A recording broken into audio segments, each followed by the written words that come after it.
In today's video, I'm going to teach you how to use Figma's Contrast Checker. This built-in tool helps you quickly confirm whether your colors are readable and accessible, so your designs work well for everyone. We'll walk through opening your design, checking contrast, understanding the results, and making adjustments all right inside Figma's color picker. Start by opening your design file. Then select the object you want to evaluate. This can be a text layer or a shape that uses a solid fill. Solid colors work best here because the contrast checker compares one color against another.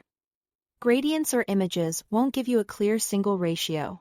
With your object selected, look to the right-hand panel and open the Fill section.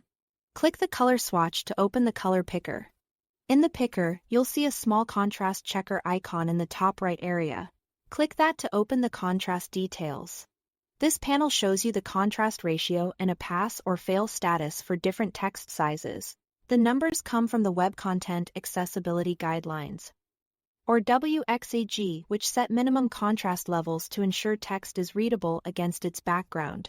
You'll notice a category setting that can be switched between auto, large text, normal, and graphics text. Auto lets Figma infer the most relevant case from your selection. Large text checks the standards for bigger type, which can pass at slightly lower contrast. Normal applies to standard body copy and smaller text. Graphics text is useful when you are treating text more like a graphic element rather than reading content. If you are not sure, leaving it on auto is a good starting point. T here is also a level setting. AA is the essential baseline for accessible contrast in most cases. AAA is stricter and provides even stronger readability, but it applies only to text. Because of that, some level options and results appear only when you have a text layer selected.